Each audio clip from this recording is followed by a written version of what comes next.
Hi everyone, Jesse here with eTrailer. Today we'll be taking a look at, and I'll show you how to install the Roadmaster custom fit base plate on our 2021 Jeep Grand Cherokee L. There's 5 main components to look into when setting up your vehicle to be flat towed, starting with the base plate. That's going to be the structural mounting point for the towed vehicle in which everything else connects to. Then we have the tow bar. That's going to be the physical link between towed vehicle and motorhome. We have our diode wiring. This is going to send a signal from the tail lights on the motorhome to the tail lights of the towed vehicle to get those to function properly. And we have our braking system. This is here just to help you come to a safe stop. And what it does is allows you to not only rely on the brakes of the motorhome, but also use the towed vehicle's brakes to help you come to that safe stop. Then we have these safety cables. These are here in case of a catastrophic disconnect. They're going to hold everything together and allow you to get to a safe stop. Here's a closer look at our base plate installed on our neighbor's vehicle. As you can see, we have these removable tow arms here. So we'll disconnect our tow bar real quick, just with a simple pin and clip. This base plate will work with almost any tow bar out there on the market today. Our neighbor actually wanted to use a Blue Ox tow bar, so we did have to add on some adapter ends. So that's one thing you want to look into. If you plan on using a different brand, you may have to add on those adapter ends. We also have safety cable loops, which are very easy to access with your safety cables. And I talked about how these arms are removable earlier, and it's very easy to remove them. You just pull this pin back, give it a quarter turn, and it'll kind of pop out on its own. When you get that reinstalled, you just push in and give it another quarter turn. Roadmaster also gives you a place to mount your 6-pole wiring, which is really nice. Sometimes you have to kind of fabricate things to get that to work, but with this one, you just simply bolt it up and you're ready to go. Another thing I like about this Roadmaster base plate is how clean it looks once it's installed. So when you're driving your towed vehicle around without it hooked up to your motorhome, you have that clean factory look. You also don't have to do any kind of cutting to the fascia. You just simply pop out this lower grille, and honestly, it's not very noticeable that it's not there. All in all, if you're looking to put a base plate on your Grand Cherokee, I think this is a great option for you. If you have any questions or concerns, I know flat tows can be a handful to kind of wrap your head around. Reach out to us. We do these all the time. We'd be happy to get you pointed in the right direction. When it comes to the installation with this, it is quite a process. You have to remove the fascia, and you're also probably installing a bunch of other flat tow components at the same time. So I'd understand if that's not something that you're looking to do yourself. Check out our dealer locator. You can find someone local to you that would be happy to get you set up. But if you are looking to see how this gets installed, then follow along and I'll walk you through the process. We'll begin our installation under our hood here. We need to remove this plastic cover. So it's held in by a series of these push pin fasteners. It's nice to have a tool like this to pop them out, but if you don't have this, you can just use a flathead screwdriver, pop the center portion out, and then the entire thing will come out with it.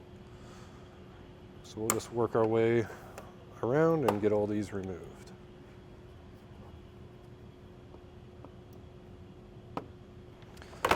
And we'll get that last fastener removed and set this aside. And on both sides, you'll have an additional push pin fastener to remove.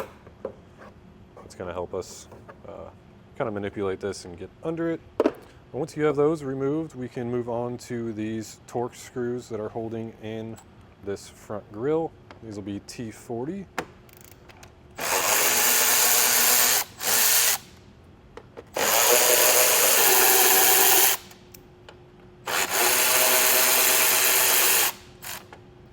And we have one bolt on each side that will be a 10 millimeter.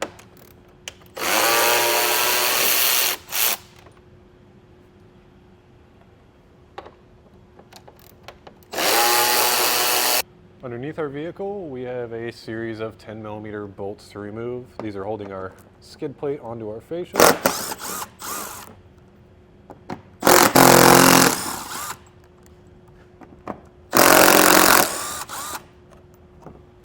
And if yours are getting stuck like mine was, just pull down on it while you're unscrewing it, and it should come right off.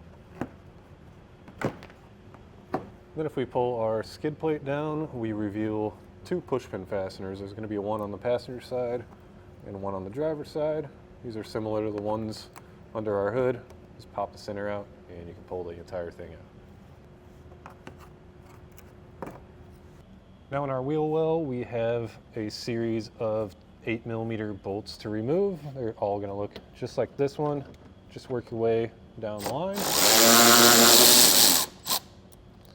And then from this point on, anything we do on one side, we'll also do on the other.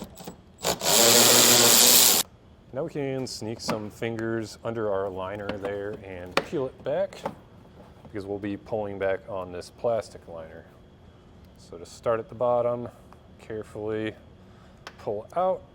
You can usually kind of feel where the clips are and focus on that spot so you're not bending it too much. And work your way up. We're just going to pop it out to about here, just so we can peel our fascia off. Now if we peel back our wheel well liner a little more, we can remove this 10mm bolt that's holding our fascia on.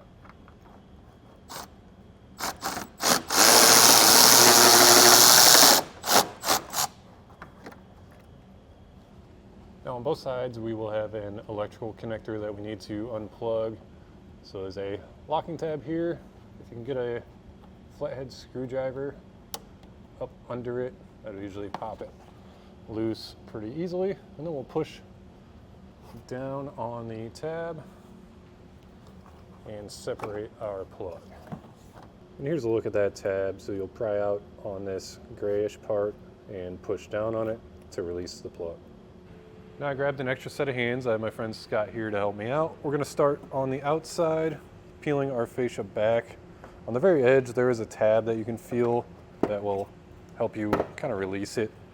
Then we'll just work our way towards the middle, getting this all broken loose. And when we get towards the center of the vehicle, you will have to lift up on this just to get around some tabs.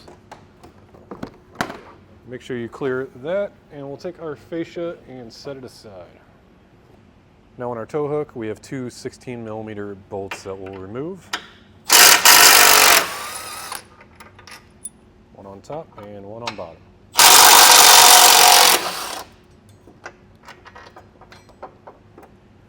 We have two more 16mm bolts on both sides that are holding our bumper beam in.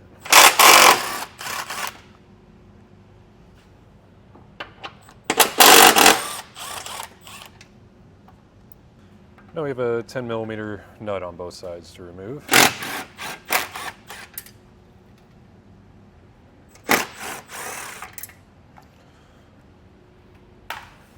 And once you have both those nuts removed, we can slide our bumper beam out and set it aside. With the bumper beam out of our way, we're actually going to be cutting off those mounting studs that we took the 10mm nuts off of. So you can use a Dremel or whatever you have to cut it. I'm going to be using this multi-tool.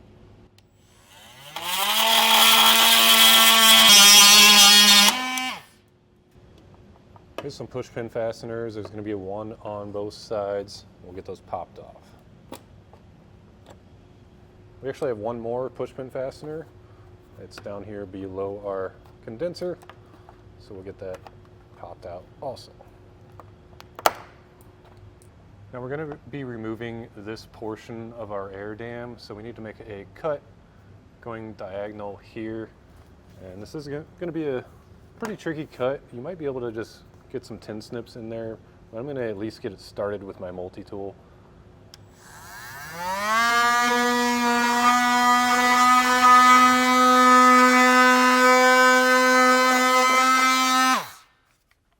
And once you cut through that hard plastic and get to that softer plastic, you should be able to just pull it off like that. We need to cut out a section of our bumper support to make it flush to mount our base plate up. So before we do that, I like to unplug this horn just so we don't have that wiring in our way. So on the back side, there's a locking tab, just pull down on. If you're having issues getting that unlocked with your hand, you can just use a flathead screwdriver. And we'll push on the pin to separate that plug. And there's that pin I was talking about. Now we can kind of mark out where we're cutting. There's going to be a diagram and some pictures in your instructions. But essentially, we're going from this tab straight across, and we want it to be flush, so we're going to cut along this angle and then back right above this hole. So I'll be using an angle grinder, and if you want to, you can remove this tow hook. Ours are really rusty, so it really just depends on the condition of your vehicle. But if you want to remove them, you can just use some channel locks on the nut and turn this by hand or with a pry bar. I'll start making that cut now.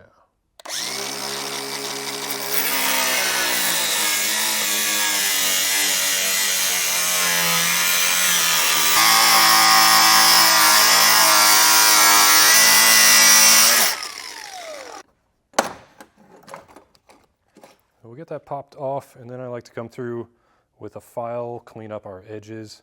Then we'll test fit our base plate, and once we know we have enough cut out, we'll come through with some spray paint.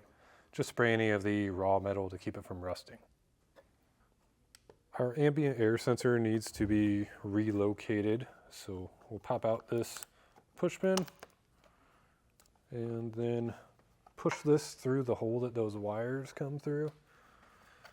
And for now, we're just gonna let it hang out back there because we'll do some trimming on our air dam here. So get that pushed through, kind of loop it back there so it's out of the way.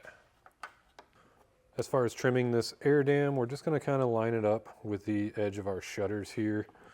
This is pretty easy plastic to cut through, so I'm just gonna use some tin snips and cut all the way up.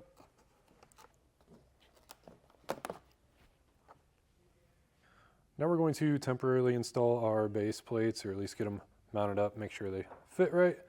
These are side specific. You'll see this little teardrop here. You want the narrow end to be on the top. So we'll just kind of pull our tow hook off to the side a little bit. Get that lined up with these two holes that we're holding our bumper beam in. And then we'll thread on the factory bolts that we removed.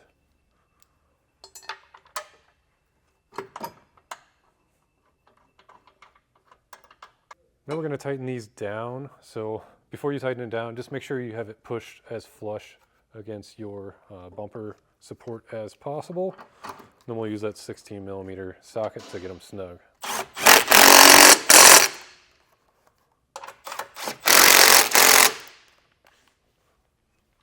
With our base plate bolted up, now we need to drill out two holes. So you'll have holes in your base plate. We're just going to line up with those with a 17/32 drill bit and drill that out for our hardware to go through.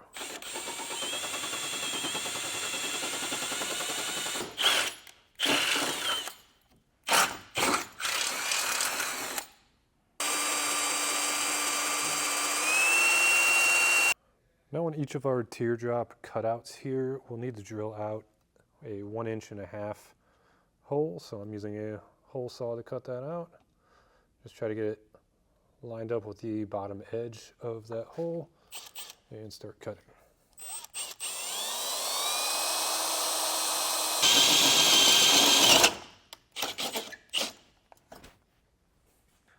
Now with our access holes that we cut out, we'll be sliding a handle nut through.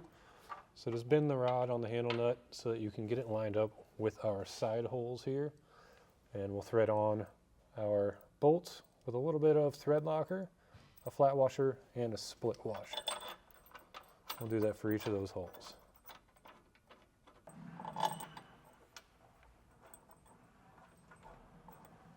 Now we'll take a 19mm socket and tighten that hardware down.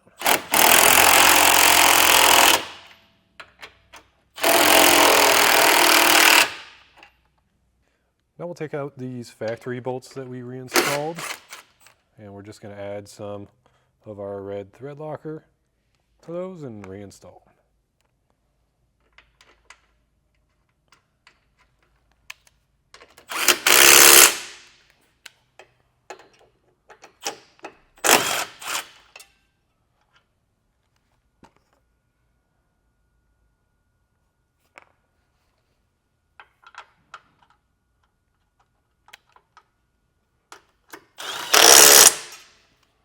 Now we'll take our torque wrench and torque everything down to the specifications in the instructions.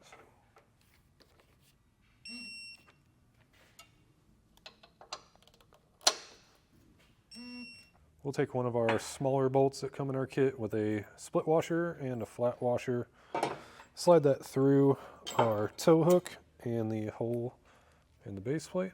Then a smaller washer followed by a nut on the other side.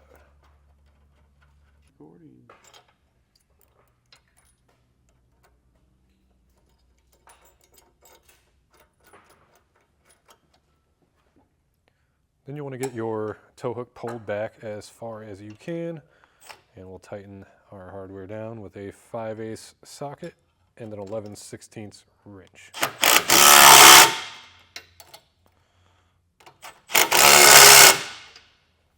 And with our handle nuts, we can remove our handles now, so usually you can just kind of bend it back and forth and it'll break right where it's welded on to the nut. If you're having issues with that, you can just take a pair of snips and snip it back and try to get it tucked back in our access hole. Now we'll take our crossbar, lift it up into place. We'll get it lined up with the holes. We'll slide a bolt through, add on a split washer, and then thread on a nut. We'll get one of those on both sides. It's going to hold it up so we can get the rest of our hardware installed. And each of these bolts is going to get a flat washer on the bolt side. I just left it off to make it a little bit easier to kind of wrestle our crossbar into place at the same time. So make sure you do replace that flat washer once you get all the rest of your hardware installed.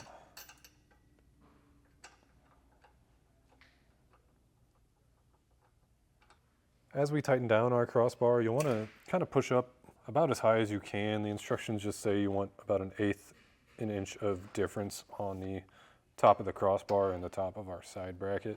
Then we'll tighten that down with a 19mm wrench and socket. I'm just kind of using the crossbar to hold my wrench so I can tighten it down while lifting up.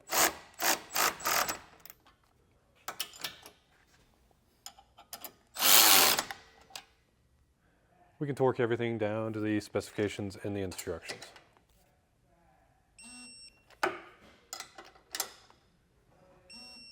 All that's left is to pop out this grill piece here. It's just held in by some tabs, and then you can get your fascia reinstalled. It's really just the reverse of how we took it off. But other than that, that's going to do it for our look at and installation of the Roadmaster custom fit faceplate on our 2021 Jeep Grand Cherokee.